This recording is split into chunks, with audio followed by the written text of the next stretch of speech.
ਸਤਿ ਸ਼੍ਰੀ ਅਕਾਲ ਜੀ। D5 channel Punjabi ਦਾ Punjab bulletin ਦੇਖ ਰਹੇ ਸਾਰੇ ਦਰਸ਼ਕਾਂ ਦਾ ਮੈਂ ਇੰਦਰਜੀਤ ਸਿੰਘ ਟਵਾਣਾ ਸਵਾਗਤ ਕਰਦਾ ਹਾਂ।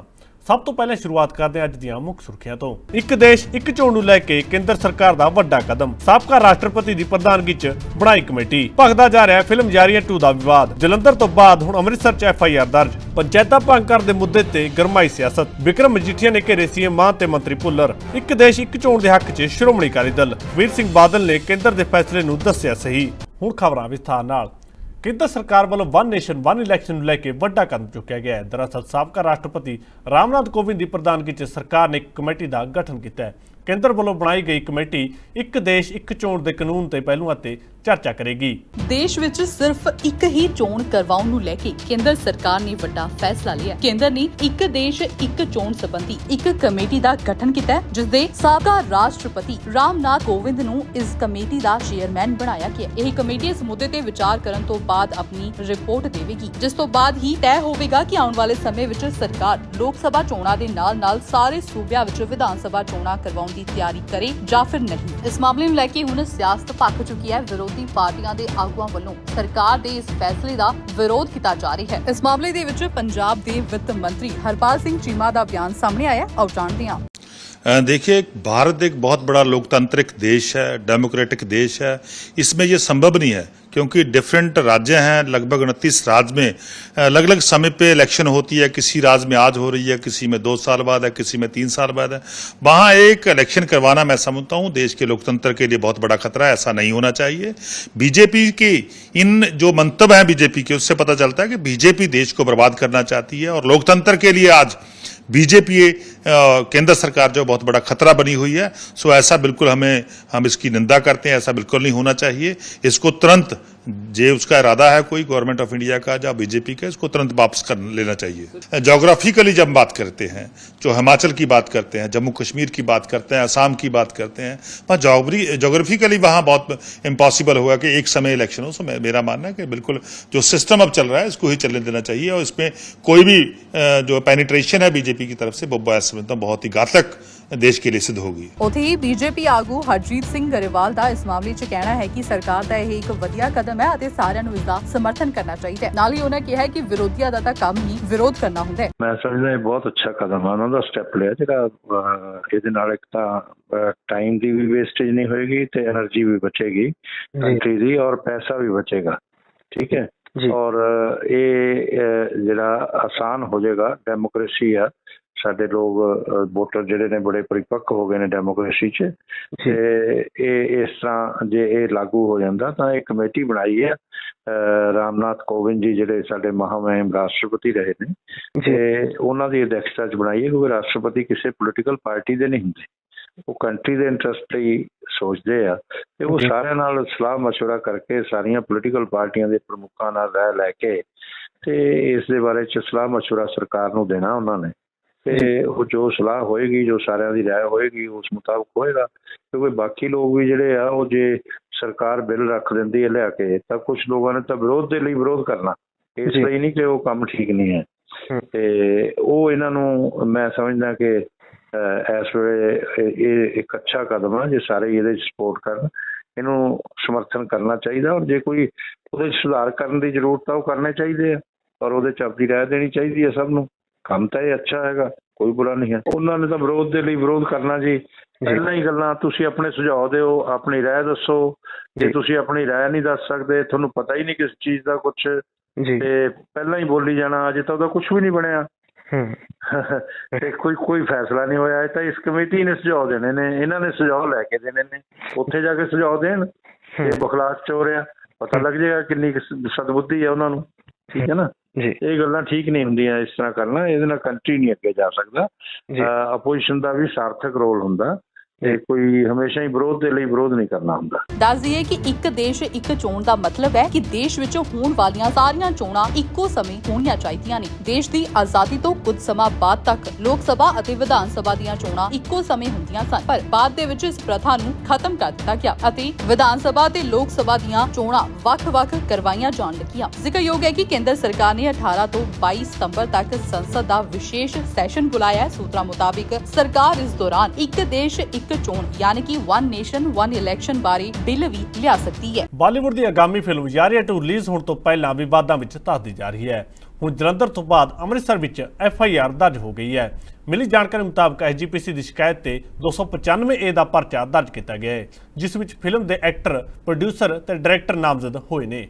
ਬਾਲੀਵੁੱਡ ਫਿਲਮ ਯਾਰੀਆਂ 2 ਨੇ ਪੰਜਾਬ ਦੇ ਵਿੱਚ ਵਿਵਾਦ ਛੇੜ ਦਿੱਤਾ ਹੈ। ਫਿਲਮ ਦੇ ਅਭਿਨੇਤਾ ਨਿਜਾਨ ਜਾਫਰੀ, ਨਿਰਦੇਸ਼ਕ ਰਾਧਿਕਾ ਰਾਓ, ਵਿਨय ਸਪਰੂ ਅਤੇ ਨਿਰਮਾਤਾ ਟੀ ਸੀਰੀਜ਼ ਕੰਪਨੀ ਦੇ ਮਾਲਕ ਭੂਸ਼ਣ ਕੁਮਾਰ ਲਈ ਮੁਸ਼ਕਿਲਾਂ ਖੜੀਆਂ ਹੋ ਗਈਆਂ ਨੇ। ਜਿੱਥੇ ਪਹਿਲਾਂ ਸਿੱਖਾਂ ਦੀ ਮੁੱਖ ਸੰਸਥਾ ਸ਼੍ਰੋਮਣੀ ਗੁਰਦੁਆਰਾ ਪ੍ਰਬੰਧਕ ਕਮੇਟੀ ਨੇ ਫਿਲਮ ਦੇ ਵਿੱਚ ਸ੍ਰੀ ਸਾਹਿਬ ਵਿਖਾਉਣ ਤੇ ਸਖਤ ਇਤਰਾਜ਼ ਦਰਜ ਕਰਦੇ ਹੋਏ ਨੋਟਿਸ ਜਾਰੀ ਕੀਤਾ ਸੀ। ਉੱਥੇ ਹੁਣ SGPC ਦੀ ਸ਼ਿਕਾਇਤ ਤੇ ਅੰਮ੍ਰਿਤਸਰ ਦੇ ਵਿੱਚ ਐਕਟਰ, ਪ੍ਰੋਡਿਊਸਰ ਅਤੇ ਡਾਇਰੈਕਟਰ ਖਿਲਾਫ FIR ਦਰਜ ਹੋ ਗਈ ਹੈ। ਮਿਲੀ ਜਾਣਕਾਰੀ ਮੁਤਾਬਿਕ SGPC ਦੀ ਸ਼ਿਕਾਇਤ ਤੇ 295A ਤਹਿਤ ਪਰਚਾ ਦਰਜ ਕੀਤਾ ਗਿਆ। ਇਸ ਮਾਮਲੇ ਦੇ ਵਿੱਚ ਸ਼੍ਰੋਮਣੀ ਗੁਰਦੁਆਰਾ ਪ੍ਰਬੰਧਕ ਕਮੇਟੀ ਦੇ ਸਕੱਤਰ ਪ੍ਰਤਾਪ ਸਿੰਘ ਦਾ ਕੀ ਕਹਿਣਾ ਹੈ, ਆਓ ਜਾਣਦੇ ਹਾਂ। ਯਾਰੀਆਂ 2 ਦੇ ਇੱਕ ਗੀਤ ਵਿੱਚ ਇੱਕ ਕਲਾਕਾਰ ਨੇ ਜੋ ਕਲੀਨ ਸ਼ੇਵ ਆ, ਉਹਨੇ ਗਾਤਰੇ ਵਾਲੀ ਕਿਰਪਾਨ ਪਾ ਕੇ ਇੱਕ ਐਕਟਿੰਗ ਕੀਤੀ ਆ ਉਸ ਗਾਣੇ ਵਿੱਚ। ਉਹਦੀ ਸ਼ਿਕਾਇਤ ਅਸੀਂ 29/8 ਨੂੰ ਕੀਤੀ ਸੀ, ਜਿਹਦੀ FIR 0108 ਮਿਤੀ 31/8 ਨੂੰ ਦਰਜ ਹੋ ਚੁੱਕੀ ਹੈ। ਹਰ ਵਾਰੀ ਸਿੱਖ ਧਰਮ ਤੇ ਹੀ ਅਟੈਕ ਹੁੰਦਾ ਹੈ। ਸਿੱਖਾਂ ਦੀਆਂ ਜਿਹੜੀਆਂ ਉਹ ਮਰਿਆਦਾ ਨੇ, ਕਿਉਂਕਿ ਕਿਰਪਾਨ ਸਾਡੀ ਮਰਿਆਦਾ ਦਾ, ਰਹਿਤ ਮਰਿਆਦਾ ਦਾ, ਸਾਡੀ ਜਿਹੜੇ ਕਕਾਰ ਉਹਦਾ ਹਿੱਸਾ ਆ। ਹਰ ਇੱਕ ਵਿਅਕਤੀ ਜਿਹੜਾ ਉੱਤੋਂ ਦੀ ਕਿਰਪਾਨ ਨਹੀਂ ਪਾ ਸਕਦਾ, ਅੰਮ੍ਰਿਤਧਾਰੀ ਸਿੰਘ ਹੀ ਕਿਰਪਾਨ ਉੱਤੋਂ ਦੀ ਪਾ ਸਕਦਾ। ਇਹ ਜਿਹੜਾ ਵਿਅਕਤੀ ਆ, ਜਿਹਨੇ ਐਕਟਿੰਗ ਕੀਤੀ ਕਲਾਕਾਰ ਨੇ, ਉਹਨੇ ਉਹ ਕਲੀਨ ਸ਼ੇਵ ਆ, ਦਾੜੀ ਕੱਟੀ ਆ, ਵਾਲ ਕੱਟੀ ਆ, ਵਾਲ ਵੀ ਕੱਟੇ ਹੋਏ ਆ ਤੇ ਕਿਰਪਾਨ ਉੱਤੋਂ ਦੀ ਪਾਈ ਹੋਈ ਹੈ। ਪਹਿਲਾਂ ਇਹ ਕਹਿੰਦੇ ਖੁਖਰੀ ਜਿਹੜੀ ਆ ਉਹ ਡੋਗਰੇ ਪਹਿਨਦੇ ਆ, ਉਹਦੀ ਸ਼ੇਪ ਹੀ ਹੋਰ ਹੁੰਦੀ ਆ। ਇਸ ਕਰਕੇ ਅਸੀਂ ਇਹਨਾਂ ਦੇ ਖਿਲਾਫ ਕੰਪਲੇਂਟ ਪਾਈ ਸੀ। ਇਹਨਾਂ ਦੇ ਜਿਹੜੀ ਸਾਡੀ ਕੰਪਲੇਨ ਸੀ ਉਹਦੇ ਤਹਿਤ ਇਹਨਾਂ ਤੇ 295A ਦਾ ਪਰਚਾ ਦਰਜ ਹੋ ਚੁੱਕਾ।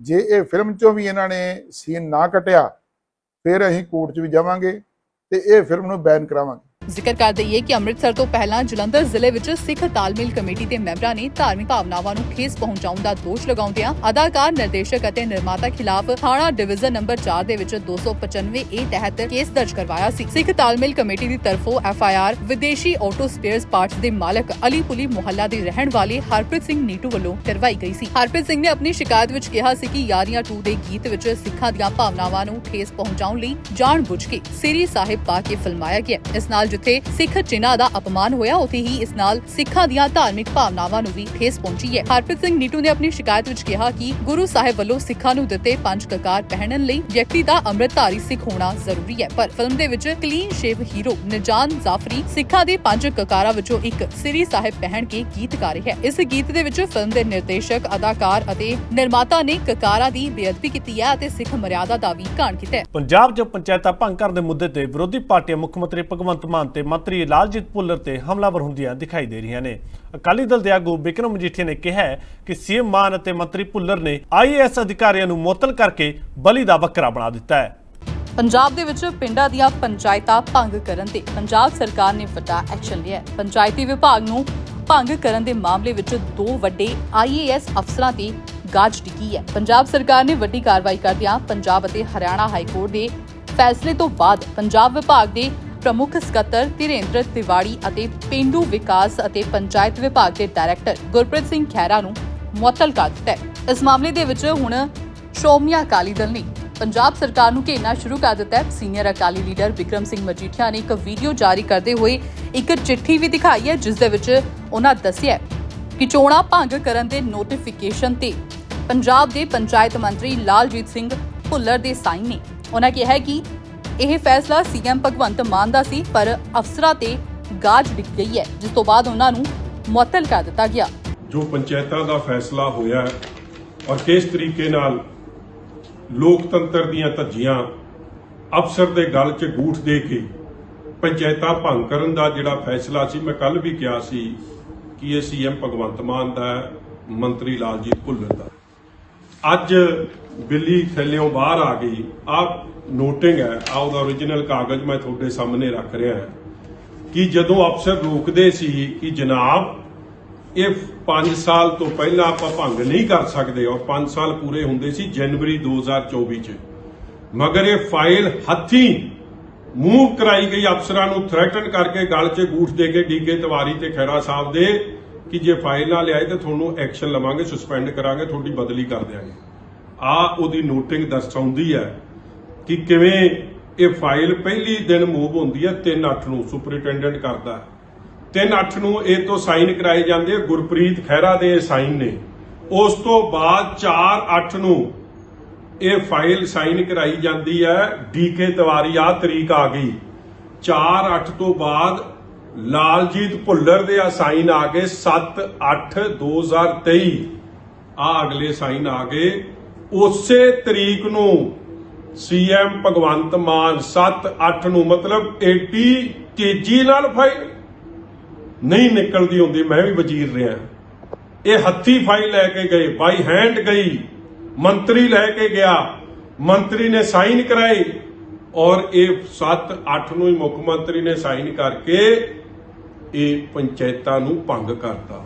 ਕੇਜਰੀਵਾਲ ਸਾਹਿਬ, ਮੈਂ ਕੱਲ ਵੀ ਮੰਗ ਕੀਤੀ ਸੀ, ਪਹਿਲੀ ਪੌੜੀ ਹੈ ਲੋਕਤੰਤਰ ਦੀ ਪੰਚਾਇਤੀ ਰਾਜ।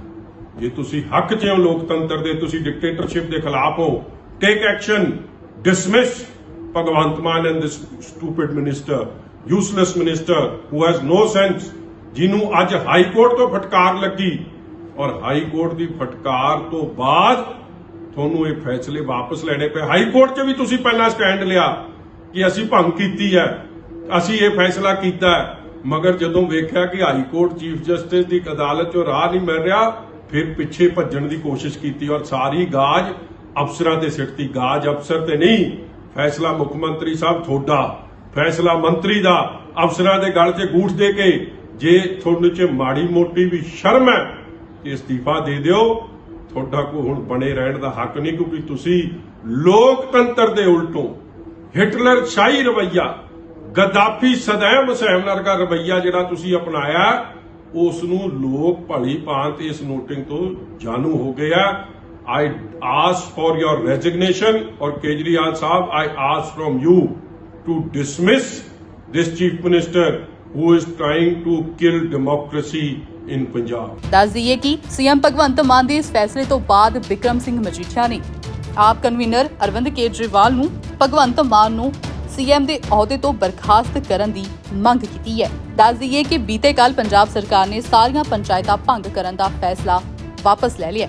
ਰਾਜ ਸਰਕਾਰ ਅਗਲੇ 1 ਤੋਂ 2 ਦਿਨਾਂ ਵਿੱਚ ਨੋਟੀਫਿਕੇਸ਼ਨ ਵੀ ਵਾਪਸ ਲੈ ਲਵੇਗੀ। ਪੰਚਾਇਤਾਂ ਨੂੰ ਭੰਗ ਕਰਨ ਦੇ ਮਾਮਲੇ ਵਿੱਚ ਵੀਰਵਾਰ ਨੂੰ ਪੰਜਾਬ ਅਤੇ ਹਰਿਆਣਾ ਹਾਈ ਕੋਰਟ ਵਿੱਚ ਸੁਣਵਾਈ ਹੋਈ ਸੀ, ਜਿਸ ਦੌਰਾਨ ਪੰਜਾਬ ਦੇ ਮੁੱਖ ਸਕੱਤਰ ਨੇ ਹੁਕਮ ਵਾਪਸ ਲੈਣ ਦੀ ਜਾਣਕਾਰੀ ਦਿੱਤੀ ਸੀ। ਇੱਥੇ ਇਹ ਵੀ ਜ਼ਿਕਰਯੋਗ ਹੈ ਕਿ ਪੰਜਾਬ ਸਰਕਾਰ ਨੇ 10 ਅਗਸਤ 2023 ਨੂੰ ਸਾਰੀਆਂ ਪੰਚਾਇਤਾਂ ਭੰਗ ਕਰਨ ਦਾ ਨੋਟੀਫਿਕੇਸ਼ਨ ਜਾਰੀ ਕੀਤਾ ਸੀ ਅਤੇ ਇਸ ਫੈਸਲੇ ਨੂੰ ਲੋਕ ਹਿੱਤ ਵਿੱਚ ਕਿਹਾ ਸੀ। ਪਰ ਪਟਿਆਲਾ ਸਮੇਤ ਹੋਰਨਾਂ ਜ਼ਿਲ੍ਹਿਆਂ ਦੀਆਂ ਗ੍ਰਾਮ ਪੰਚਾਇਤਾਂ ਵੱਲੋਂ ਦਾਇਰ ਪਟੀਸ਼ਨ ਵਿੱਚ ਸੂਬਾ ਸਰਕਾਰ ਦੇ ਇਸ ਨੋਟੀਫਿਕੇਸ਼ਨ ਨੂੰ ਗੈਰ ਕਾਨੂੰਨੀ ਅਤੇ ਬੇਇਨਸਾਫੀ ਦੱਸਿਆ ਗਿਆ ਸੀ। ਇੱਕ ਦੇਸ਼ ਇੱਕ ਚੋਣ ਕੇਂਦਰ ਵੱਲੋਂ ਲਏ ਫੈਸਲੇ ਦਾ ਜਿੱਥੇ ਵਿਰੋਧੀ ਪਾਰਟੀਆਂ ਵਿਰੋਧ ਕਰ ਰਹੀਆਂ ਨੇ, ਉੱਥੇ ਹੀ ਭਾਜਪਾ ਦੀ ਪੁਰਾਣੀ ਭਾਈਵਾਲ ਪਾਰਟੀ ਇੱਕ ਵਾਰ ਫਿਰ ਉਸ ਦੇ ਹੱਕ ਵਿੱਚ ਆ ਨਿਤਰੀ ਹੈ।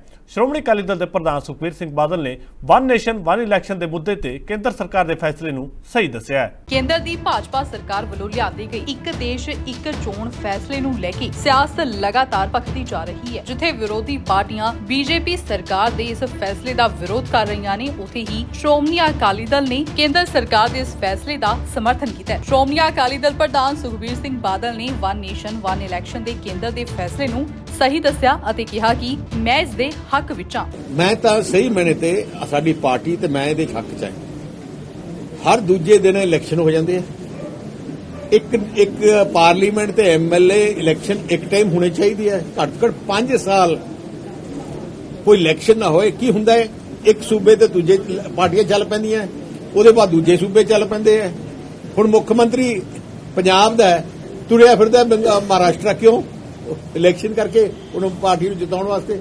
ਇੱਕ nation one election one nation ਬਹੁਤ ਵਧੀਆ ਗੱਲ ਹੈ ਤੇ ਪੂਰੇ ਦੇਸ਼ ਵਿੱਚ ਸਹਿਮਤੀ ਹੋਣੀ ਚਾਹੀਦੀ ਹੈ। ਉੱਥੇ ਦੂਜੇ ਪਾਸੇ ਸੁਖਬੀਰ ਸਿੰਘ ਬਾਦਲ ਨੇ ਪੰਚਾਇਤਾਂ ਭੰਗ ਕਰਨ ਦੇ ਮੁੱਦੇ ਤੋਂ ਇਲਾਵਾ ਸਰਕਾਰੀ ਮੁਲਾਜ਼ਮਾਂ ਤੇ ਐਸਮਾ ਐਕਟ ਲਾਗੂ ਕਰਨ ਤੇ ਪੰਜਾਬ ਦੇ ਮੁੱਖ ਮੰਤਰੀ ਭਗਵੰਤ ਮਾਨ ਨੂੰ ਆੜੇ ਹੱਥੀ ਲਿਆ ਕਿ ਹਾਈ ਕੋਰਟ ਨੇ ਭਗਵੰਤ ਮਾਨ ਦੀ ਸਰਕਾਰ ਦੇ ਮੂੰਹ ਤੇ ਚਪੇੜ ਮਾਰੀ ਹੈ। ਜਿਹੜੀ ਆ ਸਰਕਾਰ ਹੈ ਕਾਨੂੰਨ ਦੀਆਂ ਧੱਜੀਆਂ ਉਡਾਉਣ ਤੇ ਲੱਗੀ ਹੈ।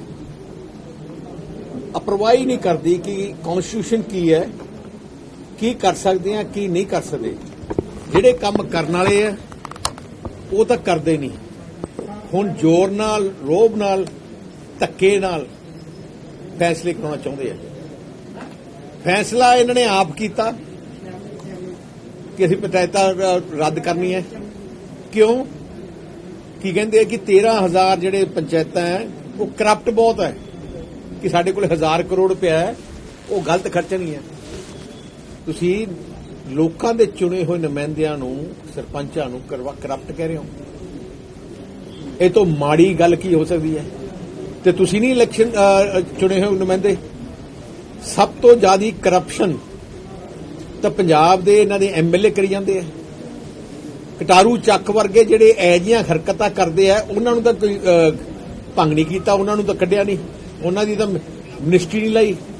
ਜਿਹੜੇ ਗਰੀਬ ਸਰਪੰਚ ਹੈ ਜਾਂ ਜਿਹੜੇ ਇੰਨੇ 5 ਸਾਲ ਕੀਤੇ ਹੈ, ਉਹਨਾਂ ਮਗਰ ਪਏ ਹੋ। ਇਸ ਕਰਕੇ ਬਿਲਕੁਲ ਕਨਸਟੀਟਿਊਸ਼ਨ ਦੀ ਧੱਜੀਆਂ ਲਾਉਂਦੇ ਰਹਿੰਦੇ ਆ। ਦੂਜੀ ਗੱਲ, ਹੁਣ ਪਟਵਾਰੀਆਂ ਤੇ ਇਹਨਾਂ ਨੇ ਕਿਹਾ ਕਿ ਅਸੀਂ ਐਸਮਾ ਲਾਵਾਂਗੇ, ਕਿ ਆ ਡਿਊਟੀ ਤੇ ਨਹੀਂ ਜਾ ਰਹੇ। ਮੁੱਖ ਮੰਤਰੀ ਸਾਹਿਬ ਆਪ ਕਿਤੇ ਡਿਊਟੀ ਕਰ ਰਹੇ, ਉਹਨਾਂ ਦੀ ਡਿਊਟੀ ਪੰਜਾਬ 'ਚ ਹੈ, ਛੱਤੀਸਗੜ੍ਹ 'ਚ ਨਹੀਂ, ਬੰਬਈ ਨਹੀਂ। ਕੱਲ ਰੱਖੜ ਪੁੰਨਿਆ ਦਾ ਇੰਨਾ ਇਤਿਹਾਸਿਕ ਦਿਨ ਹੈ, ਸ਼ੁਭ ਦਿਹਾੜਾ ਹੈ। ਹਰ ਵਾਰ ਮੁੱਖ ਮੰਤਰੀ ਇੱਥੇ ਆਉਂਦੇ ਆ, ਪਰ ਨਹੀਂ, ਕੇਜਰੀਵਾਲ ਨੂੰ ਜਹਾਜ਼ ਤੇ ਲੈ ਕੇ ਜਾਣਾ ਸੀ ਬੰਬਈ, ਤੇ ਇਸ ਕਰਕੇ ਉਹਦੇ ਛੱਡਤਾ। ਸਹੀ ਮਣੇ ਤੇ ਐਸਮਾ ਦਾ ਇਹਦੇ ਤੇ ਲੱਗਣਾ ਚਾਹੀਦਾ ਕਿ ਪੰਜਾਬ ਤੋਂ ਬਾਹਰ ਨਾ ਜਾਏ, ਆਪਣਾ ਕੰਮ ਕਰੇ। ਕੰਮ ਕਰਨਾ ਨਹੀਂ ਤੇ ਫਿਰ ਲੋਕਾਂ ਦੇ ਉੱਤੇ ਦਬਾਅ ਪਾਉਣਾ ਕਿ ਤੁਸੀਂ ਆਪਣੀ ਆਵਾਜ਼ ਹੀ ਨਹੀਂ ਉਠਾ ਸਕਦੇ। ਸਿਰਫ ਫੈਸਲਾ ਹੁੰਦਾ ਮੰਤਰੀ ਦਾ ਤੇ ਮੁੱਖ ਮੰਤਰੀ ਦਾ, ਅਫਸਰਾਂ ਦਾ ਨਹੀਂ ਹੁੰਦਾ। ਜੇ ਅਫਸਰ ਨੇ ਹੀ ਫੈਸਲਾ ਕਰਦੇ ਹੁੰਦੇ ਤੇ ਫਿਰ ਅਫਸਰ ਮਿਨਿਸਟਰ ਬਣਦੇ। ਫੈਸਲਾ ਮਿਨਿਸਟਰ ਦਾ, ਸਸਪੈਂਡ ਕਰੋ ਮਿਨਿਸਟਰ ਨੂੰ ਜਿਹਨੇ ਫੈਸਲਾ ਕੀਤਾ। ਦਸਤਖਤ ਹੈ।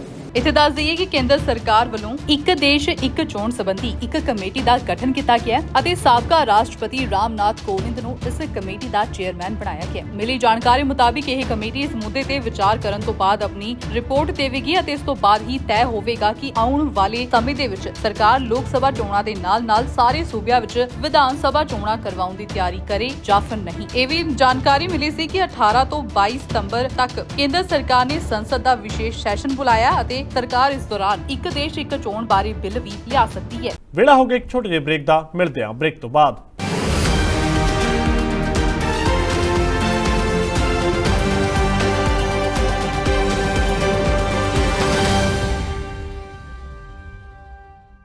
ਸਤਿ ਸ਼੍ਰੀ ਅਕਾਲ ਜੀ, ਮੈਂ ਹਾਂ ਕੁਲਰਾਜ ਰੰਧਾਵਾ ਤੇ ਤੁਸੀਂ ਵੇਖ ਰਹੇ ਹੋ D5 ਚੈਨਲ ਪੰਜਾਬੀ, ਜਿਹੜਾ ਲਾਂਚ ਹੋ ਚੁੱਕਾ ਹੈ ਹੁਣ ਕੈਨੇਡਾ ਵਿੱਚ। D5 ਚੈਨਲ ਪੰਜਾਬੀ ਹੁਣੇ ਸਬਸਕ੍ਰਾਈਬ ਕਰੋ, ਬੈਲ ਆਈਕਨ ਤੇ ਕਲਿੱਕ ਕਰੋ।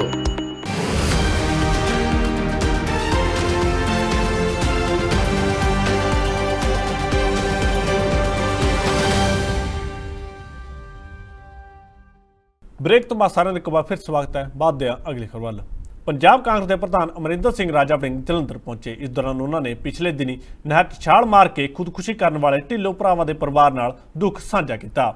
ਇਸ ਤੋਂ ਬਾਅਦ ਪੱਤਰਕਾਰ ਨਾਲ ਗੱਲਬਾਤ ਕਰਦਿਆਂ ਰਾਜਾ ਵੜਿੰਗ ਨੇ ਸਰਕਾਰ ਅਤੇ ਪ੍ਰਸ਼ਾਸਨ ਵੱਲੋਂ ਦੋਸ਼ੀ ਐਸਐਚਓ ਨਵਜੀਤ ਸਿੰਘ ਖਿਲਾਫ ਕੋਈ ਸਖਤ ਐਕਸ਼ਨ ਨਾ ਲੈਣ ਤੇ ਨਿਖੇਧੀ ਕੀਤੀ ਹੈ। ਬੀਤੇ ਦਿਨੀ ਜਲੰਧਰ ਦੇ ਵਿੱਚ ਦੋ ਸਕੇ ਭਰਾਵਾਂ ਨੇ ਐਸਐਚਓ ਨਵਦੀਪ ਸਿੰਘ ਵੱਲੋਂ ਕੀਤੇ ਗਲਤ ਵਿਵਹਾਰ ਅਤੇ ਵਰਤੀ ਗਈ ਗੰਦੀ ਸ਼ਬਦਾਵਲੀ ਦੇ ਨਾਲ-ਨਾਲ ਕੀਤੀ ਗਈ ਬੇਇੱਜ਼ਤੀ ਤੋਂ ਬਾਅਦ ਨਹਿਰ ਦੇ ਵਿੱਚ ਛਾਲ ਮਾਰ ਕੇ ਖੁਦਕੁਸ਼ੀ ਕਰ ਲਈ ਸੀ, ਜਿਸ ਤੋਂ ਬਾਅਦ ਪੀੜਿਤ ਪਰਿਵਾਰ ਨੂੰ ਮਿਲਣ ਦੇ ਲਈ ਪੰਜਾਬ ਕਾਂਗਰਸ ਦੇ ਪ੍ਰਧਾਨ ਅਮਰਿੰਦਰ ਸਿੰਘ ਰਾਜਾ ਵੜਿੰਗ ਜਲੰਧਰ ਵਿਖੇ ਪਹੁੰਚੇ। ਇਸ ਮੌਕੇ ਉਹਨਾਂ ਨੇ ਐਲਾਨ ਕੀਤਾ ਕਿ ਪਰਿਵਾਰ ਦੀ ਤਰਫੋਂ 2 ਤਾਰੀਖ ਨੂੰ ਕੈਂਡਲ ਮਾਰਚ ਕੱਢਿਆ ਜਾਵੇਗਾ ਅਤੇ ਉਸ ਵਿੱਚ ਕਾਂਗਰਸ ਦੀ ਜਲੰਧਰ ਲੋਕਲ ਲੀਡਰਸ਼ਿਪ ਪਰਿਵਾਰ ਦੇ ਨਾਲ ਰਹੇਗੀ। ਅੱਜ ਮੇਰਾ ਖਿਆਲ ਕਈ ਦਿਨ ਬੀਤ ਜਾਣ ਤੋਂ ਬਾਅਦ ਕਿਸੇ ਵੀ ਪ੍ਰਕਾਰ ਦਾ ਕੋਈ ਵੀ ਉਪਰਾਲਾ ਸਰਕਾਰ ਵੱਲੋਂ, ਸਰਕਾਰ ਦੇ ਨੁਮਾਇੰਦਿਆਂ ਵੱਲੋਂ, ਪ੍ਰਸ਼ਾਸਨ ਵੱਲੋਂ, ਡੀਸੀ ਵੱਲੋਂ ਜਾਂ ਕਮਿਸ਼ਨਰ ਵੱਲੋਂ ਹਜੇ ਤੱਕ ਨਹੀਂ ਕੀਤਾ ਗਿਆ। ਲੋਕਾਂ ਨੇ ਫਿਰ ਗੱਲ ਚੱਕੀ, ਆਵਾਜ਼ ਚੱਕੀ, ਪ੍ਰੈਸ ਕਾਨਫਰੰਸ ਕੀਤੀ, ਨਾ ਹੀ ਉਹਨਾਂ ਨੂੰ ਬਚਾਓ ਦਾ, ਨਹੀਂ ਤਾਂ ਭਾਲ ਭਲਈਏ ਦਾ ਵੀ ਕੋਈ ਕੰਮ ਕਰਨਾ ਚਾਹੀਦਾ ਸੀ। ਹਜੇ ਤੱਕ ਦੋਵੇਂ ਭਰਾਵਾਂ ਦੀ ਕਿਸੇ ਪ੍ਰਕਾਰ ਦੀ ਕੋਈ ਸੁੱਧ ਬੁੱਧ ਮਿਲੀ ਨਹੀਂ, ਪਰ ਹਾਂ ਪੁਖਤਾ ਗਵਾਹ, ਮੌਕੇ ਤੇ ਵਕੀਲ ਵਿਅਕਤੀ ਜਿਹੜਾ ਉਹਨਾਂ ਦਾ ਦੋਸਤ ਸੀ, ਉਹਨੇ ਖੁਦ ਵੇਖਿਆ ਕਿ ਦੋਨੋਂ ਭਰਾ ਦਰਿਆ ਦੇ ਵਿੱਚ ਛਾਲਾ ਮਾਰ ਗਏ। ਪਾਣੀ ਦਾ ਬਹੁਤ ਵਹਾਅ ਸੀ, ਹੁਣ ਪਤਾ ਨਹੀਂ ਵਿਚਾਰੇ ਕਿੱਥੇ ਹੋਣੇ ਆ, ਕੀ ਹੋਇਆ ਉਹਨਾਂ ਦੇ ਨਾਲ। ਹਜੇ ਤੱਕ ਵੀ ਸਰਕਾਰ ਵੱਲੋਂ ਜਾਂ ਪ੍ਰਸ਼ਾਸਨ ਵੱਲੋਂ ਕਿਸੇ ਪ੍ਰਕਾਰ ਦੀ ਕਾਰਵਾਈ ਨਹੀਂ ਹੋਈ। ਹੁਣ ਸ਼ਹਿਰ ਵਾਸੀਆਂ ਨੇ, ਕੁਝ ਵਕੀਲ ਸਾਹਿਬਾਨ ਨੇ ਆਪਣੇ ਆਪ ਪਰਿਵਾਰ ਦੇ ਨਾਲ ਇਕੱਠੇ ਬੈਠ ਕੇ ਪ੍ਰੈਸ ਕਾਨਫਰੰਸ ਕੀਤੀ। ਇਹਨਾਂ ਨੇ ਬੜੇ ਚੱਕਰ ਲਾਏ ਕਮਿਸ਼ਨਰ ਆਫਿਸ, ਬੜੇ ਚੱਕਰ ਲਾਏ ਹੋਰ ਇੱਧਰ ਉੱਧਰ, ਲੇਕਿਨ ਕਿਸੇ ਨੇ ਜਦੋਂ ਬਾਤ ਨਾ ਪੁੱਛੀ ਤੇ ਸ਼ਹਿਰ ਨਿਵਾਸੀਆਂ ਨੇ, ਆਮ ਲੋਕਾਂ ਨੇ ਮਦਦ ਕਰਕੇ ਲੜਾਈ ਲੜਨ ਦਾ ਉਪਰਾਲਾ ਕੀਤਾ।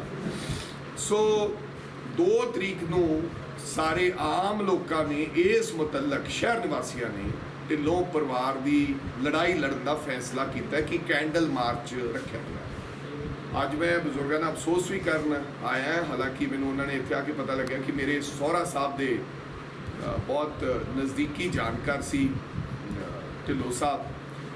ਸੋ ਅੱਜ ਅਸੀਂ ਸਮੁੱਚੀ ਕਾਂਗਰਸ ਪਾਰਟੀ ਨੇ ਫੈਸਲਾ ਲਿਆ ਕਿ 2 ਤਰੀਕ ਦਾ ਧਰਨਾ ਹੈ, ਉਹਦੇ ਵਿੱਚ ਸ਼ਹਿਰ ਨਿਵਾਸੀ ਹੋਣ ਦੇ ਨਾਤੇ ਸਾਡੇ ਸਾਰੇ ਲੋਕਲ ਲੀਡਰ ਸਾਹਿਬਾਨ ਸ਼ਿਰਕਤ ਕਰਨਗੇ, ਉਹਨਾਂ ਬੱਚਿਆਂ ਲਈ, ਸਾਡੇ ਭਰਾਵਾਂ ਦੇ ਵਾਸਤੇ। ਤੇ ਅਗਰ 2 ਤਰੀਕ ਤੱਕ ਨਵਦੀਪ ਨਾਮ ਦਾ ਜਿਹੜਾ SHO ਹੈ, ਜਿਹੜਾ ਬਹੁਤ ਦਿਮਾਗ ਖਰਾਬ ਹੈ, 7ਵੇਂ ਆਸਮਾਨ ਤੇ, ਪੁਲਿਸ ਨੇ ਕਿਸੇ ਪ੍ਰਕਾਰ ਦੀ ਕਾਰਵਾਈ ਨਾ ਕੀਤੀ, ਸਾਡੀ ਮੰਗ ਹੈ ਉਹਨੂੰ ਡਿਸਮਿਸ ਕਰਨ, ਉਹਦੇ ਤੇ ਬਣਦੀ ਕਾਰਵਾਈ, ਜਿਹੜਾ ਮੁਕੱਦਮਾ ਦਰਜ ਕਰਨ। 2 ਤਰੀਕ ਤੱਕ ਤੁਹਾਨੂੰ ਅਸੀਂ ਸਮਾਂ ਦੇ ਰਹੇ ਹਾਂ, ਕਿਰਪਾ ਕਰਕੇ ਬਣਦੀ SHOs ਤੇ ਕਾਰਵਾਈ ਕਰਕੇ ਉਹਦੇ ਤੇ ਮੁਕੱਦਮਾ ਦਰਜ ਕਰਕੇ ਉਹਨੂੰ ਡਿਸਮਿਸ ਕਰ ਦਿੱਤਾ ਜਾਵੇ। ਨਾਲ ਉਹਦੇ ਹੋਰ ਵੀ ਕੋਈ ਇੱਕ ASI ਔਰ ਕੋਈ ਲੇਡੀ ਕਾਂਸਟੇਬਲ ਵੀ ਹੈ ਮੇਰਾ ਖਿਆਲ, ਨਹੀਂ ਤਾਂ ਅਸੀਂ ਮੁਕੰਮਲ ਤੌਰ ਤੇ ਕਾਂਗਰਸ ਪਾਰਟੀ ਪਰਿਵਾਰ ਦੇ ਮੁਤਾਬਕ, ਉਹਨਾਂ ਦੇ ਸਾਥੀਆਂ ਸੰਗੀਆਂ ਦੇ ਮੁਤਾਬਕ ਆਉਣ ਵਾਲੇ ਸਮੇਂ ਦੇ ਵਿੱਚ ਫਿਰ ਲੜਾਈ ਵਿੱਢਾਂਗੇ, ਚਾਹੇ ਉੱਥੇ ਧਰਨਾ ਲਾਉਣਾ ਪਵੇ, ਚਾਹੇ ਘਿਰਾਓ ਕਰਨਾ ਪਵੇ, ਫਿਰ ਉਹ ਹਰ ਕੰਮ ਅਸੀਂ ਕਰਾਂਗੇ। ਦੱਸ ਦਈਏ ਕਿ ਬਿਆਸ ਦਰਿਆ ਵਿੱਚ 2 ਸਕੇ ਭਰਾਵਾਂ ਵੱਲੋਂ ਛਾਲ ਮਾਰ ਦਿੱਤੀ ਗਈ ਸੀ ਅਤੇ ਜਲੰਧਰ ਦੇ ਥਾਣਾ 1 ਦੇ ਪ੍ਰਭਾਰੀ ਨਵਦੀਪ ਸਿੰਘ ਖਿਲਾਫ ਕਪੂਰਥਲਾ ਵਿੱਚ ਇਸੇ ਮਾਮਲੇ ਨੂੰ ਲੈ ਕੇ ਸ਼ਿਕਾਇਤ ਦਰਜ ਕਰਵਾਈ ਗਈ ਸੀ। ਹਾਲੇ ਤੱਕ ਦੋਵਾਂ ਸਕੇ ਭਰਾਵਾਂ ਦਾ ਕੁਝ ਵੀ ਪਤਾ ਨਹੀਂ ਚੱਲ ਸਕਿਆ ਤੇ ਪਰਿਵਾਰ ਇਨਸਾਫ ਦੀ ਗੁਹਾਰ ਲਗਾ ਰਿਹਾ ਹੈ। ਸੰਗਰੂਰ ਤੋਂ ਸੰਸਦ ਮੈਂਬਰ ਸਿਮਰਜੀਤ ਸਿੰਘ ਮਾਨ ਅੱਜ ਮਰਹੂਮ ਪੰਜਾਬੀ ਗਾਇਕ ਸਿੱਧੂ ਮੂਸੇਵਾਲਾ ਦੇ ਘਰ ਪਹੁੰਚੇ।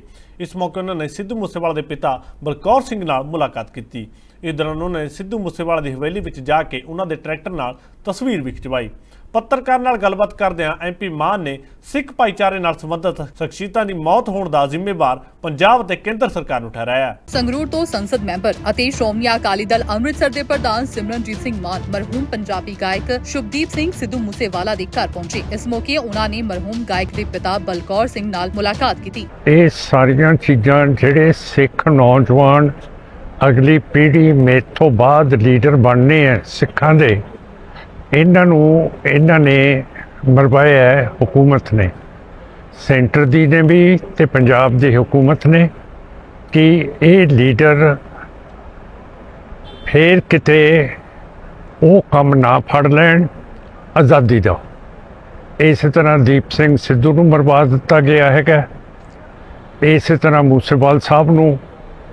ਇਸੇ ਕਰਕੇ ਇਹਦਾ ਸੂਹ ਪਤਾ ਨਹੀਂ ਲੱਗ ਰਿਹਾ। ਜਿੰਨੇ ਵੀ ਬਦਮਾਸ਼ ਹੈਗੇ ਆ ਉਹ UP ਦੇ BJP ਦੇ ਲੀਡਰਾਂ ਦੇ ਘਰਾਂ ਦੇ ਵਿੱਚ ਰਹਿ ਕੇ ਆਏ ਹੈ, ਔਰ ਉੱਥੋਂ ਤੱਕ ਤਫਤੀਸ਼ ਕਿਉਂ ਨਹੀਂ ਚੱਲ ਰਹੀ? ਇਹ ਗੱਲਾਂ ਮੈਂ ਸਾਰੀਆਂ ਪਾਰਲੀਮੈਂਟ ਦੇ ਵਿੱਚ ਵੀ ਕਰ ਦਿੱਤੀਆਂ ਤੇ ਹੁਣ ਦੁਨੀਆ ਪੱਧਰ ਦੇ ਉੱਤੇ ਹੈਗੀਆਂ ਕਿ ਇਹ ਜਿੰਨੇ ਵੀ ਹੈਗੇ ਹੈ, ਦੀਪ ਸਿੰਘ ਸਿੱਧੂ ਮੂਸੇਵਾਲ ਜੀ, ਫਿਰ ਅਵਤਾਰ ਸਿੰਘ ਖੰਡਾ, ਫਿਰ ਹਰਦੀਪ ਸਿੰਘ ਨਿੱਜਰ, ਰਿਪੁਦਮਨ ਸਿੰਘ ਮਲਿਕ, ਪਰਮਜੀਤ ਸਿੰਘ ਪੰਜਵੜ ਪਾਕਿਸਤਾਨ ਦੇ ਵਿੱਚ ਜਿਹੜੇ ਮਰਵਾਏ ਹੈ, ਇਹ ਹੁਕੂਮਤ ਨੇ ਮਰਵਾਏ ਹੈ। ਮੈਂ ਹੁਣ ਦੇਖੋ ਮੈਂਬਰ ਪਾਰਲੀਮੈਂਟ ਹੈ, ਮੈਂ ਆਪਣੀ ਤਾਕਤ ਤਾਂ ਕਦੇ ਦੱਸੀ ਨਹੀਂ, ਪਰ ਮੈਂ ਸਾਰੀ ਡਿਵੈਲਪਮੈਂਟ 3 ਜ਼ਿਲ੍ਹਿਆਂ ਦਾ ਚੇਅਰਮੈਨ ਹੈ, ਵਿੱਚ ਆਉਂਦਾ ਸੰਗਰੂਰ, ਮਲੇਰਕੋਟਲਾ ਤੇ ਬਰਨਾਲਾ। ਤੇ ਜੇ ਕਿਸੇ ਨੇ ਇਹੋ ਜਿਹੀ ਜ਼ਰੂਰਤ ਕੀਤੀ, BDO ਨੇ ਜਾਂ ਪੰਚਾਇਤ ਅਫਸਰ ਨੇ ਸਰਕਾਰ ਦੇ ਹੁਕਮਾਂ ਦੇ ਉੱਤੇ, ਨਜਾਇਜ਼ ਹੁਕਮਾਂ ਦੇ ਉੱਤੇ ਇਹ ਸਰਪੰਚਾਂ ਨੂੰ ਤੰਗ ਕਰਨ ਦੀ ਕੀਤੀ ਹਰਕਤ, ਤਾਂ ਫਿਰ ਦੇਖੋ ਕਿ ਸਾਡੇ ਵਰਗਾ ਮਾੜਾ ਬੰਦਾ ਕੋਈ ਨਹੀਂ ਹੋਊਗਾ। ਅਸੀਂ ਲੋਕ ਰਾਜ ਦੇ ਵਿੱਚ ਹੈਗੇ ਹਾਂ, ਅਸੀਂ ਜਮਹੂਰੀਅਤ ਦੇ ਵਿੱਚ ਹੈਗੇ ਹਾਂ, ਤੇ ਸੈਂਟਰ ਦੀ ਸਰਕਾਰ 12 ਸਾਲ ਤੋਂ ਸਾਡੀ SDP ਸੀ, ਜਿਹੜੀ ਕਾਨੂੰਨ ਦੇ ਰਾਹੀਂ ਸਥਾਪਿਤ ਹੋਈ ਸੀ 1925 ਦੇ ਵਿੱਚ, ਉਹਦੀਆਂ ਅਜੇ 12 ਸਾਲ ਤੋਂ ਇਲੈਕਸ਼ਨ ਹੀ ਨਹੀਂ ਕਰਾ ਰਹੇ। ਅਸੀਂ ਦੁਨੀਆ ਭਰ ਦੇ ਵਿੱਚ ਇਹ ਗੱਲ ਕਰਤੀ ਹੈ ਤੇ ਕਰ ਰਹੇ ਹਾਂ ਕਿ ਸਾਡੀਆਂ ਇਹ ਚੋਣਾਂ ਕਿਉਂ ਮੁਅੱਤਲ ਕੀਤੀਆਂ ਹੋਈਆਂ, ਕਿਉਂ ਨਹੀਂ ਕਰਾ ਰਹੇ। ਤਰੀਕ ਨੂੰ ਕੌਂਸਟੀਟਿਊਸ਼ਨਲ ਕਲੱਬ ਦੇ ਵਿੱਚ ਇੱਕ ਬਹੁਤ ਵੱਡੀ ਮੀਟਿੰਗ ਕਰ ਰਹੇ ਹਾਂ, ਜਿਹਦੇ ਵਿੱਚ ਮੂਸੇਵਾਲ ਸਾਹਿਬ ਦੇ ਡੈਡੀ ਜੀ ਨੂੰ ਵੀ ਸੱਦਿਆ ਹੈ। ਉੱਥੇ ਨਾਗੇ ਵੀ ਆਉਣਗੇ, ਮੀਜ਼ੋ ਵੀ ਆਉਣਗੇ, ਮਣੀਪੁਰੀ ਵੀ ਆਉਣਗੇ। ਜਿਹੜੀਆਂ ਬੀਬੀਆਂ ਦੇ ਉੱਤੇ ਗਲਤ ਕੰਮ ਹੋਏ ਹੈ, ਜਿਹੜੇ ਮੁਸਲਮਾਨ ਹਰਿਆਣੇ ਦੇ ਵਿੱਚ ਜਿਹੜੀ ਹਾਈ ਕੋਰਟ ਕਹਿੰਦੀ ਹੈ ਇਹਨਾਂ ਦੀ ਨਸਲੀ ਸਫਾਈ ਕੀਤੀ ਗਈ ਹੈ, ਟਰੈਕਟਰਾਂ ਦੇ ਨਾਲ, ਡੀਜ਼ਲ ਬਲਡੋਜ਼ਰਾਂ ਦੇ ਨਾਲ ਉਹਨਾਂ ਦੇ ਘਰ ਵਾਹ ਕੇ ਰੱਖ ਦਿੱਤੇ ਹੈਗੇ ਆ। ਇੱਥੇ ਵੀ ਦੱਸ ਦਈਏ ਕਿ ਐਮਪੀ ਸਿਮਰਨਜੀਤ ਸਿੰਘ ਮਾਨ ਨੇ ਸਿੱਧੂ ਮੂਸੇਵਾਲਾ ਦੀ ਹਵੇਲੀ ਵਿੱਚ ਜਾ ਕੇ ਉਹਨਾਂ ਦੀ ਟਰੈਕਟਰ ਕੋਲ ਖੜ ਕੇ ਤਸਵੀਰ ਵੀ ਖਿਚਵਾਈ ਹੈ ਅਤੇ ਕਿਹਾ ਕਿ ਮੈਂ ਸਾਂਸਦ ਹਾਂ ਅਤੇ ਹਾਲੇ ਮੈਂ ਆਪਣੀ ਤਾਕਤ ਵਿਖਾਈ ਨਹੀਂ ਹੈ। ਜ਼ਮਾਨਤ ਤੇ ਬਾਹਰ ਆਏ ਸਾਬਕਾ ਕਾਂਗਰਸੀ ਵਿਧਾਇਕ ਕੁਸ਼ਲਦੀਪ ਸਿੰਘ ਕਿੱਕੀ ਢਿੱਲੋਂ ਅੱਜ ਫਰੀਦਕੋਟ ਦੀ ਅਦਾਲਤ ਵਿੱਚ ਪੇਸ਼ ਹੋਏ। ਦੱਸ ਦਈਏ ਕਿ ਜਿੱਥੇ ਆਮਦਨ ਤੋਂ ਵੱਧ ਜਾਇਦਾਦ ਦੇ ਮਾਮਲੇ ਵਿੱਚ ਅੱਜ ਦੋਸ਼ ਤੈਅ ਹੋਣੇ ਸੀ, ਪਰ ਇਸ ਸੰਬੰਧੀ ਵਿਜੀਲੈਂਸ ਵਿਭਾਗ ਵੱਲੋਂ ਅਜੇ ਸਪਲੀਮੈਂਟਰੀ ਚਲਾਨ ਦਾਖਲ ਨਹੀਂ ਕੀਤਾ ਗਿਆ, ਜਿਸ ਕਾਰਨ ਬਹਿਸ ਟਲ ਗਈ। ਪਿਛਲੇ ਦਿਨੀ ਆਮਦਨ ਤੋਂ ਵੱਧ ਜਾਇਦਾਦ ਬਣਾਉਣ ਦੇ ਮਾਮਲੇ ਵਿੱਚ ਫਰੀਦਕੋਟ ਦੇ ਸਾਬਕਾ ਕਾਂਗਰਸੀ ਵਿਧਾਇਕ ਕੁਸ਼ਲਦੀਪ ਸਿੰਘ ਕਿੱਕੀ ਢਿੱਲੋਂ ਨੂੰ ਵਿਜੀਲੈਂਸ ਵੱਲੋਂ ਗ੍ਰਿਫਤਾਰ ਕੀਤਾ ਗਿਆ ਸੀ ਅਤੇ ਉਸ ਤੋਂ ਬਾਅਦ ਉਹਨਾਂ ਨੂੰ ਨਾਭਾ ਜੇਲ੍ਹ ਵਿੱਚ ਭੇਜ ਦਿੱਤਾ ਗਿਆ ਸੀ। ਹਾਲਾਂਕਿ ਹਾਈ ਕੋਰਟ ਤੋਂ ਜ਼ਮਾਨਤ ਮਿਲਣ ਤੋਂ ਬਾਅਦ ਕਿੱਕੀ ਢਿੱਲੋਂ ਜੇਲ੍ਹ ਤੋਂ ਬਾਹਰ ਆ ਗਏ ਸੀ, ਪਰ ਫਰੀਦਕੋਟ ਦੀ ਅਦਾਲਤ ਵਿੱਚ ਉਹਨਾਂ ਦਾ ਇਹ ਕੇਸ ਅਜੇ ਵੀ ਚੱਲ ਰਿਹਾ ਹੈ ਅਤੇ ਇਸੇ ਮਾਮਲੇ ਵਿੱਚ ਅੱਜ ਸਾਬਕਾ ਵਿਧਾਇਕ ਕੁਸ਼ਲਦੀਪ ਸਿੰਘ ਕਿੱਕੀ ਢਿੱਲੋਂ ਦੀ ਪੇਸ਼ੀ ਪਈ ਅਤੇ ਅੱਜ ਉਹਨਾਂ ਖਿਲਾਫ ਦੋਸ਼ ਤੈਅ ਕਰਨ ਨੂੰ ਲੈ ਕੇ ਬਹਿਸ ਹੋਈ ਸੀ। ਪਰ ਵਿਜੀਲੈਂਸ ਵਿਭਾਗ ਵੱਲੋਂ ਸਾਬਕਾ ਵਿਧਾਇਕ ਖਿਲਾਫ ਇੱਕ ਸਪਲੀਮੈਂਟਰੀ ਚਲਾਨ ਪੇਸ਼ ਕੀਤਾ ਜਾਣਾ ਸੀ, ਜਿਸ ਨੂੰ ਲੈ ਕੇ ਬਹਿਸ ਟਲ ਗਈ ਹੈ ਤੇ ਹੁਣ ਇਸ ਮਾਮਲੇ ਦੀ ਅਗਲੀ ਸੁਣਵਾਈ 8 ਸਤੰਬਰ ਨੂੰ ਰੱਖੀ ਗਈ ਹੈ। ਇਸ ਮਾਮਲੇ ਦੇ ਵਿੱਚ ਕੁਸ਼ਲਦੀਪ ਸਿੰਘ ਕਿੱਕੀ ਢਿੱਲੋਂ ਦੇ ਵਕੀਲ ਸਿੰਦਰਜੀਤ ਸਿੰਘ ਦਾ ਕੀ ਕਹਿਣਾ ਹੈ, ਆਓ ਜਾਣਦੇ ਹਾਂ। ਅੱਜ ਚਾਰਜ ਤੇ ਆਰਗੂਮੈਂਟਸ ਹੋਣੇ ਸੀ, ਪਰ ਇਹਨਾਂ ਨੇ ਵਿਜੀਲੈਂਸ ਨੇ ਕੋਈ ਸਪਲੀਮੈਂਟਰੀ ਦੇਣਾ ਚਲਾਨ, ਉਹਦੇ ਕਰਕੇ ਅੱਜ ਕੁਝ ਨਹੀਂ ਹੋ ਸਕਿਆ। ਅਜੇ ਸੇਮ ਉਸੇ ਕਾਜ਼ ਤੇ ਡੇਟ ਪਈ ਹੈ ਅਗਲੀ ਨੈਕਸਟ। ਨਹੀਂ ਪੁਰਾਣੇ ਦੀਆਂ ਮਿਲ ਗਈਆਂ ਜੀ। ਇੱਕ ਇਹਨਾਂ ਨੇ ਸਾਡੀਆਂ ਐਂਟਰੀਆਂ ਐਡਮਿਟ ਕੀਤੀਆਂ, ਸਾਡੇ ਫੇਵਰ ਦਾ ਉਹ ਡਾਕੂਮੈਂਟ ਇਹਨਾਂ ਨੇ ਸਾਨੂੰ ਦੇਣਾ। ਜ਼ਿਕਰ ਕਰ ਦਈਏ ਕਿ ਆਮ ਆਦਮੀ ਪਾਰਟੀ ਜਦੋਂ ਤੋਂ ਸੱਤਾ ਵਿੱਚ ਆਈ ਹੈ ਉਦੋਂ ਤੋਂ ਲੈ ਕੇ ਹੁਣ ਤੱਕ ਪੰਜਾਬ ਦੇ ਕਈ ਸਾਬਕਾ ਮੰਤਰੀ ਵਿਜੀਲੈਂਸ ਵਿਭਾਗ ਦੀ ਰਡਾਰ ਤੇ ਚੱਲ ਰਹੇ ਨੇ। ਇਸ ਤੋਂ ਪਹਿਲਾਂ ਸਾਬਕਾ ਕਾਂਗਰਸੀ ਮੰਤਰੀ ਭਾਰਤ ਭੂਸ਼ਣ ਆਸ਼ੂ ਵੀ ਜੇਲ੍ਹ ਵਿੱਚ ਕੁਝ ਸਮਾਂ ਕੱਟ ਕੇ ਆਈ ਸੀ ਅਤੇ ਉਹਨਾਂ ਖਿਲਾਫ ਵੀ ਲਗਾਤਾਰ ਵਿਜੀਲੈਂਸ ਵਿਭਾਗ ਵੱਲੋਂ ਜਾਂਚ ਪੜਤਾਲ ਕੀਤੀ ਜਾ ਰਹੀ ਹੈ। ਆਮਦਨ ਤੋਂ ਵੱਧ ਜਾਇਦਾਦ ਬਣਾਉਣ ਦੇ ਮਾਮਲੇ ਨੂੰ ਲੈ ਕੇ ਕਈ ਸਾਬਕਾ ਮੰਤਰੀ, ਸਾਬਕਾ ਵਿਧਾਇਕ ਅਤੇ ਹੋਰ ਪ੍ਰਸ਼ਾਸਨਿਕ ਅਧਿਕਾਰੀ ਵੀ ਵਿਜੀਲੈਂਸ ਵਿਭਾਗ ਦੇ ਨਿਸ਼ਾਨੇ ਤੇ ਹੈ। ਇਨਾ ਹੀ ਨਹੀਂ, ਵਿਜੀਲੈਂਸ ਵਿਭਾਗ ਤੋਂ ਆਮਦਨ ਤੋਂ ਵੱਧ ਜਾਇਦਾਦ ਬਣਾਉਣ ਦੇ ਦਸਤਾਵੇਜ਼ਾਂ ਨੂੰ ਲੈ ਕੇ ਬੀਤੇ ਦਿਨੀ ਈਡੀ ਨੇ ਵੀ ਸਾਬਕਾ ਕਾਂਗਰਸੀ ਮੰਤਰੀ ਭਾਰਤ ਭੂਸ਼ਣ ਆਸ਼ੂ ਦੇ ਘਰ ਰੇਡ ਮਾਰੀ ਸੀ ਅਤੇ ਉਹਨਾਂ ਤੋਂ ਦਸਤਾਵੇਜ਼ਾਂ ਸੰਬੰਧੀ ਕਈ ਜਾਣਕਾਰੀ ਵੀ ਹਾਸਲ ਕੀਤੀ ਗਈ ਸੀ। ਪੰਜਾਬ ਸਰਕਾਰ ਨਸ਼ੇ ਦੇ ਖਾਤਮੇ ਲਈ ਸਖਤ ਕਦਮ ਚੁੱਕ ਰਹੀ ਹੈ। ਇਸ ਤਹਿਤ ਅੱਜ ਸਿਵਲ ਹਸਪਤਾਲ ਦੇ ਨਸ਼ਾ ਛੁਡਾਊ ਕੇਂਦਰ ਵਿੱਚ ਪੁਲਿਸ ਅਫਸਰ ਅਧਿਕਾਰੀਆਂ ਸਮੇਤ ਮਰੀਜ਼ਾਂ ਦਾ ਜਾਇਜ਼ਾ ਲੈਣ ਪਹੁੰਚੇ। ਇਸ ਦੌਰਾਨ ਉਹਨਾਂ ਸਿਵਲ ਹਸਪਤਾਲ ਵਿੱਚ ਨਸ਼ਾ ਛੁਡਾਊ ਡਾਕਟਰਾਂ ਨੂੰ ਆ ਰਹੀਆਂ ਮੁਸ਼ਕਲਾਂ ਬਾਰੇ ਜਾਣਕਾਰੀ ਲਈ। ਇਸ ਦੇ ਨਾਲ ਹੀ ਸ਼ਹਿਰ ਵਿੱਚੋਂ ਨਸ਼ੇ ਨੂੰ ਜੜੋਂ ਖਤਮ ਕਰਨ ਲਈ ਵਿਚਾਰ ਵਟਾਂਦਰਾ ਵੀ ਕੀਤਾ ਗਿਆ ਹੈ। ਜਲੰਧਰ ਰੇਂਜ ਦੇ ਡੀਆਈਜੀ ਸਵਪਨ ਸ਼ਰਮਾ ਅੱਜ ਜਲੰਧਰ ਦੇ ਸਿਵਲ ਹਸਪਤਾਲ ਦੇ ਨਸ਼ਾ ਛਡਾਊ ਕੇਂਦਰ ਵਿੱਚ ਪਹੁੰਚੇ, ਜਿੱਥੇ ਉਹਨਾਂ ਨੇ ਡਿਪਟੀ ਮੈਡੀਕਲ ਅਧਿਕਾਰੀ ਡਾਕਟਰ ਜੋਤੀ ਸ਼ਰਮਾ ਸਣੇ ਹੋਰਾਂ ਅਫਸਰਾਂ ਅਤੇ ਡਾਕਟਰਾਂ ਨਾਲ ਮੁਲਾਕਾਤ ਕੀਤੀ। ਇਹ ਸਪਲਾਈ ਡਿਮਾਂਡ ਸਾਈਡ ਦੀ ਜਿਹੜੀ ਜਿਲਿੰਗ ਹੈ ਸਰਕਾਰੀ ਦਾਇਰਿਆਂ ਦੀ, ਉਹਦਾ ਇੱਕ ਉਪਰਾਲਾ ਸੀਗਾ। ਸਾਡੀ ਪ੍ਰੋਬਲਮਸ ਆਪਾਂ ਦੱਸੀਆਂ, ਉਹਨਾਂ ਦੀ ਪ੍ਰੋਬਲਮਸ ਆਪਾਂ ਸੁਣੀਆਂ ਤੇ ਡਰੱਗ ਇਸ਼ੂ ਤੇ ਜਿਹੜੀ ਵੀ ਪ੍ਰੋਬਲਮਸ ਆਉਂਦੀਆਂ ਉਹ ਸੁਚਾਰੂ ਢੰਗ ਨਾਲ ਉਹਨਾਂ ਨੂੰ ਐਡਰੈਸ ਕੀਤਾ ਜਾਵੇ। ਉਥੇ ਡਾਕਟਰ ਜੋਤੀ ਸ਼ਰਮਾ ਨੇ ਕਿਹਾ ਕਿ ਪੁਲਿਸ ਅਫਸਰਾਂ ਨਾਲ ਬਹੁਤ ਚੰਗੇ ਮਾਹੌਲ ਦੇ ਵਿੱਚ ਗੱਲਬਾਤ ਹੋਈ ਹੈ, ਜਿਸ ਦੇ ਚਲਦੇ ਕੁਝ ਦਿੱਕਤਾਂ ਆਈਆਂ ਸੀ ਅਤੇ ਇਸ ਮਾਮਲੇ ਦੇ ਵਿੱਚ ਵੀ ਵਿਚਾਰ ਵਟਾਂਦਰਾ ਕੀਤਾ ਗਿਆ। ਜਿਹੜੀ ਕੋਈ ਸਾਨੂੰ ਸੈਂਟਰਸ ਦੇ ਬਾਹਰ ਪ੍ਰੈਕਟਿਸ ਦੀ ਪ੍ਰੋਬਲਮ ਆਉਂਦੀ ਹੈ, ਪੇਸ਼ੈਂਟਸ ਦੀ ਮਿਸਬੀਹੇਵੀਅਰ ਦੀ, ਉਹਨਾਂ ਨੇ ਸਾਨੂੰ ਕਿਹਾ ਕਿ ਇਹਨੂੰ ਆਪਾਂ ਇਕੱਠੇ ਮਿਲ ਕੇ ਸੋਲਵ ਕਰਾਂਗੇ ਤੇ ਬਾਕੀ ਹੋਰ ਵੀ ਆਪਾਂ ਉਹਨਾਂ ਕਿਹਾ ਕਿ ਜਿਹੜੀ ਆਪਣੀ ਲੜਾਈ ਹੈ ਡਰੱਗਸ ਦੇ ਅਗੇਂਸਟ, ਇਹਨੂੰ ਹੋਰ ਸਟਰੈਂਥਨ ਕਰਾਂਗੇ ਤੇ ਇਕੱਠੇ ਮਿਲ ਕੇ ਕਰਾਂਗੇ। ਸਮੇਂ ਇੱਦਾਂ ਹੈ ਕਿ ਸਾਨੂੰ ਮੇਨ ਤਾਂ ਜੋ ਪੁਲਿਸ ਵਾਲਾ ਹੈ ਪਾਰਟ ਉਹ ਕਰਨਗੇ, ਬਾਕੀ ਅਸੀਂ ਤੇ ਬਾਕੀ ਐਡਮਿਨਿਸਟ੍ਰੇਸ਼ਨ ਤਿੰਨੋਂ ਡਿਪਾਰਟਮੈਂਟ ਇਕੱਠੇ ਮਿਲ ਕੇ ਕਰਦੇ ਹਾਂ ਤਾਂ ਹੁਣ ਵੀ ਕਰਦੇ ਰਹਾਂਗੇ। ਇਟ ਇਜ਼ ਲਾਈਕ ਰੀਨਿਊਅਲ ਔਰ ਯੂ ਕੈਨ ਸੇ ਕਿ ਦੁਬਾਰਾ ਸਾਡੀ ਕੋਈ ਮੁਸ਼ਕਲਾਂ ਨਾ ਆਵੇ, ਡਾਇਰੈਕਟ ਸਾਡਾ ਕੰਟੈਕਟ ਹੋ ਜਾਣ ਐਂਡ ਇਟ ਇਜ਼ ਨਾਈਸ ਕਿ ਸੀਨੀਅਰ ਆਫਿਸਰਸ ਡਾਇਰੈਕਟਲੀ ਇਨਵੋਲਵਮੈਂਟ ਲੈ ਰਹੇ ਹੈਗੇ। So it will be a better, ਸਾਨੂੰ better ਤਰੀਕੇ ਨਾਲ ਅਸੀਂ ਕਰ ਸਕਾਂਗੇ। ਦੱਸ ਦਈਏ ਕਿ ਪੰਜਾਬ ਦੇ ਵਿੱਚੋਂ ਨਸ਼ਾ ਖਤਮ ਕਰਨ ਦੇ ਲਈ ਸੂਬਾ ਸਰਕਾਰ ਵੱਲੋਂ ਲਗਾਤਾਰ ਕਈ ਕੋਸ਼ਿਸ਼ਾਂ ਕੀਤੀਆਂ ਜਾ ਰਹੀਆਂ ਨੇ ਅਤੇ ਇਸੇ ਸਬੰਧ ਦੇ ਵਿੱਚ ਪ੍ਰਸ਼ਾਸਨ ਨੂੰ ਵੀ ਕਈ ਹਦਾਇਤਾਂ ਵੀ ਜਾਰੀ ਕੀਤੀਆਂ ਹੋਈਆਂ, ਜਿਸ ਸਬੰਧ ਦੇ ਵਿੱਚ ਪੁਲਿਸ ਅਤੇ ਡਾਕਟਰਾਂ ਵੱਲੋਂ ਲਗਾਤਾਰ ਮੀਟਿੰਗਾਂ ਕੀਤੀਆਂ ਜਾ ਰਹੀਆਂ ਨੇ ਤਾਂ ਜੋ ਪੰਜਾਬ ਦੇ ਵਿੱਚੋਂ ਨਸ਼ਾ ਖਤਮ ਕੀਤਾ ਜਾ ਸਕੇ। ਜਾਂਦੇ ਇੱਕ ਵਾਰ ਫਿਰ ਨਜ਼ਰ ਮਾਰਦੇ ਹਾਂ ਅੱਜ ਦੀਆਂ ਮੁੱਖ ਸੁਰਖੀਆਂ ਤੇ। ਇੱਕ ਦੇਸ਼ ਇੱਕ ਚੋਣ ਨੂੰ ਲੈ ਕੇ ਕੇਂਦਰ ਸਰਕਾਰ ਦਾ ਵੱਡਾ ਕਦਮ, ਸਾਬਕਾ ਰਾਸ਼ਟਰਪਤੀ ਦੀ ਪ੍ਰਧਾਨਗੀ 'ਚ ਬਣਾਈ ਕਮੇਟੀ। ਭਖਦਾ ਜਾ ਰਿਹਾ ਫਿਲਮ ਜਾਰੀਆਂ 2 ਦਾ ਵਿਵਾਦ, ਜਲੰਧਰ ਤੋਂ ਬਾਅਦ ਹੁਣ ਅੰਮ੍ਰਿਤਸਰ 'ਚ FIR ਦਰਜ। ਪੰਚਾਇਤਾਂ ਭੰਗ ਕਰਨ ਦੇ ਮੁੱਦੇ ਤੇ ਗਰਮਾਈ ਸਿਆਸਤ, ਵਿਕਰਮ ਮਜੀਠੀਆ ਨੇ ਘੇਰੇ CM ਮਾਨ ਤੇ ਮੰਤਰੀ ਭੁੱਲਰ। ਇੱਕ ਦੇਸ਼ ਇੱਕ ਚੋਣ ਦੇ ਹੱਕ 'ਚ ਸ਼੍ਰੋਮਣੀ ਅਕਾਲੀ ਦਲ, ਵੀਰ ਸਿੰਘ ਬਾਦਲ ਨੇ ਕੇਂਦਰ ਦੇ ਫੈਸਲੇ ਨੂੰ ਦੱਸਿਆ ਸਹੀ। ਅੱਜ ਦੇ ਪੰਜਾਬ ਬੁਲੇਟਿਨ ਵਿੱਚ ਇੰਨਾ ਹੀ। ਨਵੇਂ ਤੇ ਤਾਜ਼ਾ ਖਬਰਾਂ ਨਾਲ ਇੱਕ ਵਾਰ ਫਿਰ ਹਾਜ਼ਰ